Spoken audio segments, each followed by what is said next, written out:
Nel Cagliaritano, nel sud della Sardegna, la tradizione dolciaria è particolarmente sentita. Nella città di Quartu Sant'Elena, unita a Cagliari dalla grande spiaggia del Poetto e dallo stagno di Molentargius, scopriamo alcuni dolci tipici di questo luogo, conosciuti da centinaia di anni.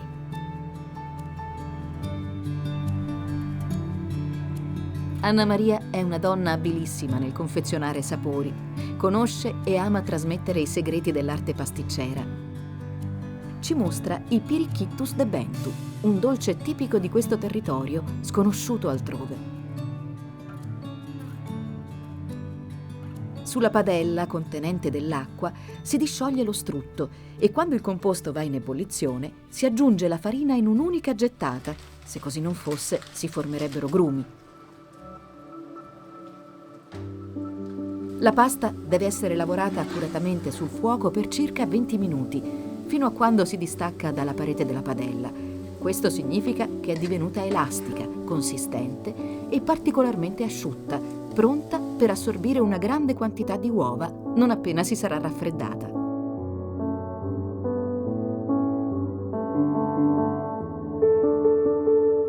Le uova vengono pian piano integrate fino a ottenere una certa consistenza, difficile da descrivere, valutata dall'artigiana in base alla sua esperienza. Questo semplice impasto è pronto, ma la vera difficoltà per creare i Pirichittus de Bentu inizia adesso. Ciascun dolce nasce sul palmo della mano, viene lavorato ripetutamente fino a quando assume una particolare conformazione.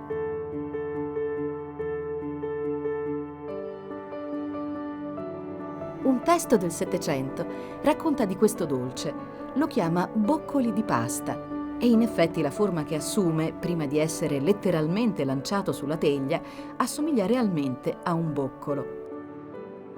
La difficoltà aumenta e raggiunge il culmine nelle fasi della cottura. È importantissimo dosare il tempo tra la posa dei boccoli nelle teglie e l'infornata. Se si indugiasse troppo, la pasta inizierebbe a seccare e diverrebbe inutilizzabile.